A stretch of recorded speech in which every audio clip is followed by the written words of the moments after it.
Cerita dimulai saat dua saudari yang sedang menunggu adik tersayangnya pulang. Mereka adalah Inju dan In Kyung. Inju adalah kakak tertua, dia sangat menyayangi adik-adiknya dan hanya ingin melihat mereka hidup dengan bahagia. Kehidupan keluarganya yang miskin membuat dia sadar bahwa uang merupakan hal yang sangat penting dan membuatnya memilih pekerjaan sebagai seorang akuntan. Sedangkan In Kyung, ia bekerja sebagai seorang reporter dan memiliki idealisme yang sangat tinggi. Dirinya menjunjung kebenaran fakta dan tidak tunduk dengan uang. Malam itu, keduanya menyiapkan kue khusus untuk adik mereka yang berulang tahun, In Hye. Menjadi anak termuda membuat In Hye sangat disayang oleh kedua kakaknya. In Hye memiliki bakat melukis yang hebat. Walaupun tidak pernah mempunyai peralatan seni yang memadai, dirinya berhasil masuk ke sekolah kesenian berkat bakat seninya yang luar biasa. Saat mereka menunggu In Hye, Inju mengingat pesta ulang tahunnya dan berkata pada In Kyung saat itu dia hanya merayakan dengan telur rebus di depan teman-temannya. Namun sekarang, dengan bangga berkata, kita bisa membelikan kue ulang tahun untuk adik kita. Perayaan ulang tahun pun dimulai setelah kepulangan In Hye.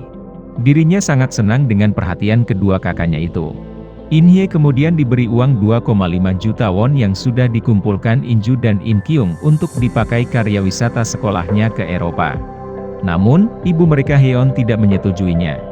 Dia justru melarikan diri keesokan paginya dengan membawa pergi uang yang sudah dikumpulkan Inju dan In Kyung setelah melunasi hutang ayahnya selama 4 tahun.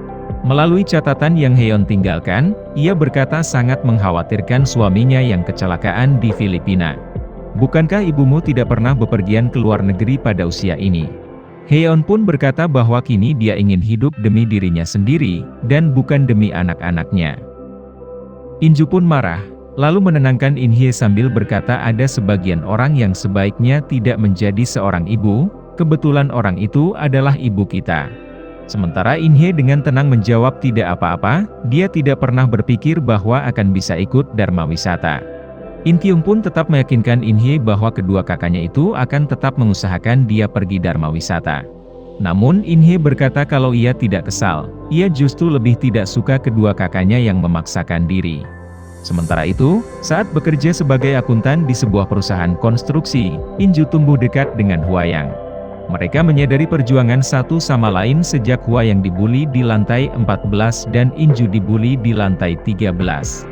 Hwayang mengatakan kepadanya bahwa orang-orang di departemen memandang rendah karena mereka semua lulusan dari universitas kaya, dengan latar belakang yang sangat bagus.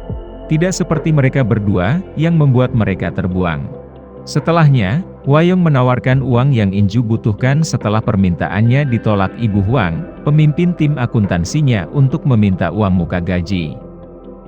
Di sisi lain In Kyung mengalami kesulitan di tempat kerja karena dirinya sering menangis selama siaran. Dia mendapat teguran lagi dari senior yang mencoba membuatnya lebih baik dalam pekerjaannya. Setelahnya, dia khawatir tentang uang yang harus dia urus untuk saudara perempuannya, dan hampir mengajukan pinjaman berbunga tinggi untuk karyawan ketika dia mendapat telepon dari neneknya Hyesuk, yang meminta untuk mengunjunginya. Keesokan harinya, Hwayang membawa Inju ke restoran kelas atas. Dia bertanya apa yang akan Inju lakukan jika dia mendapatkan banyak uang. Inju lalu berkata ingin tinggal di apartemen dengan saudara perempuannya, dengan makanan yang cukup dan tidak khawatir memikirkan tentang uang. Kemudian, Hwayang membuat Inju menandatangani beberapa dokumen dalam bahasa Inggris, sementara dia tidak dapat membacanya. Namun, kepercayaannya pada Hwayang tidak membuatnya meragukan apapun.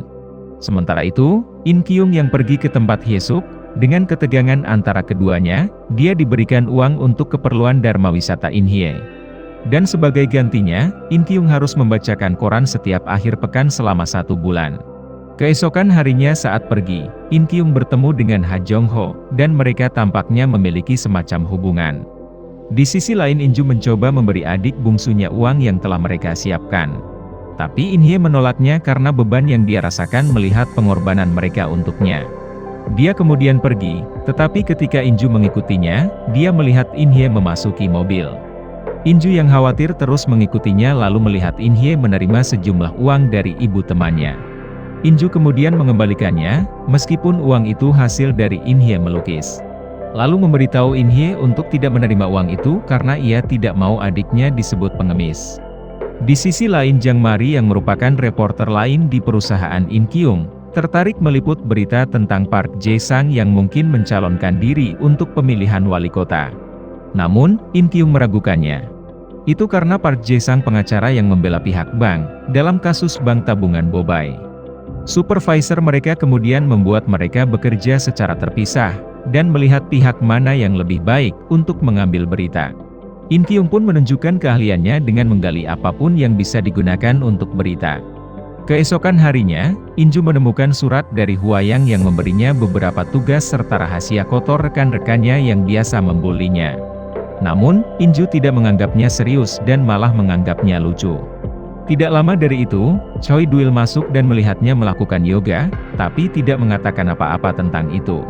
Sebaliknya, dia berbicara tentang Hwayang dan meminta nomor teleponnya sehingga dia dapat bertanya tentang Hwayang. Dia kemudian meminta Inju untuk segera pergi karena ada orang penting yang akan datang untuk rapat. Di tempat lain, In-kyung mengesankan seniornya dengan pekerjaan yang kemudian memintanya untuk tetap berpegang pada cerita ini, dan membuktikan dirinya. In-kyung kemudian pergi ke salah satu konferensi pers Park Jae-sang, di mana dia mengangkat kasus bunuh diri dari 4 tahun lalu yang melibatkan Park Jae-sang. Namun, video dia berbicara dengan Park Jae-sang yang direkam Jang Mari menjadi trending di internet. Dan itu berdampak negatif pada karirnya. Park Jae-sang menuduhnya mabuk saat bertugas, yang dikonfirmasi oleh rekannya Jang Mari. Ternyata obat kumur yang dia minum lebih dari beberapa kali sehari adalah minuman keras. Itu membuatnya diskors dari pekerjaan selama sebulan, karena penyalahgunaan alkohol selama bekerja. Di tempat lain saat makan siang, Duil bertanya pada Inju tentang keberadaan Hwayang saat ini. Inju kemudian memanggil Hwayang, tapi tidak diangkatnya. Dia kemudian pergi mengunjungi rumahnya, tapi kunjungan segera berubah menjadi mimpi buruk, saat dia menemukan tubuh Hwayang tergantung di lemari yang penuh dengan pakaiannya. Polisi segera tiba dan berita menyebar kemana-mana, ketika yang disebut rekan dekat keluar untuk memberikan pernyataan mereka untuknya. Injo marah dengan perilaku rekan kerjanya yang menyebar berita negatif tentang Hwayang. Dia lalu mengeluarkan rahasia rekan-rekannya yang diberikan kepadanya oleh Hwayang. Tidak lama setelahnya, dia dipanggil oleh Direktur Shin dan Duil untuk pertemuan, di mana mereka mengungkapkan bahwa Hwayang telah mencuri uang perusahaan yang mencapai sekitar 70 miliar won. Mereka sadar bahwa Inju dekat dengannya dan sekarang menginginkan bantuan untuk mendapatkan dana gelapnya. Tapi Injo tidak setuju dan mengundurkan diri dari pekerjaannya karena putus asa dan sedih tentang sikap orang-orang ini. Dalam perjalanan ke rumah, dia mendapat telepon dari pusat yoga yang dulu sering dikunjungi Hwayang, memberitahukan kepadanya bahwa keanggotaan telah dipindahkan kepadanya. Setelah pergi ke sana, dia membuka loker dan dikejutkan dengan tas yang dipenuhi uang. Namun, itu juga membuatnya sedih karena surat yang ditinggalkan. Hwayang mengucapkan terima kasih karena sudah baik padanya, dan berharap Inju bisa tinggal di apartemen berjendela besar bersama adik-adiknya.